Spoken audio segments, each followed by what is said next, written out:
ආන් ගෙඩියක් රුපියල් 50ට කෑවේ. මේට අවුරුදු 74කට කලින් නෙවෙයි 2019. ගෑස් සිලින්ඩරයක් රුපියල් 1350ට ගෙදර ගෙනාවේ. සිමෙන්ති කොට්ටයක් රුපියල් 850ට උස්සගත්තේ.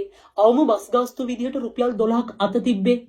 ඩීසල් ලීටරයක් රුපියල් 120ටත් අඩුවෙන් පොම්ප කරේ. කිරි පැකට් එකක් රුපියල් 30ට බිව්වේ. ත්‍රිවිල් එකේ පළවෙනි කිලෝමීටරේ රුපියල් 50ක් විදිහට නියම කරේ. ඒ ලස්සන අතීතේ තිබුණේ මීට ගොඩාක් ඈතකට කලින් නෙවෙයි.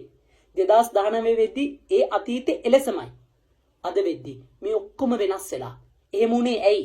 ජනාධිපතිතුමා කියනවා ඇයි අපිට කොවිඩ් තිබුණානේ? කොවිඩ් ප්‍රශ්නය බංගලාදේශයටත් තිබුණා. අපිට වැඩි පහලින් ආර්ථිකයක් තිබුණු රටක්.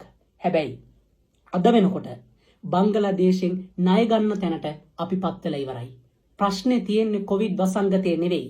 ප්‍රශ්නේ තියෙන්නේ කොවිඩ් වසංගතේ කාලෙත් අපේ පුංචි මිනිහා කන සුදුලුණු බික්කිනුත් උඹලා හොරකම් කරපු එක. මේක හැමෝටම අමාරු කාලයක් නෙමෙයි. මේක උන් විසින් අපිව අමාරුවේ දාපු කාලයක්. වෙනස් වෙන්න පටන් ගන්න.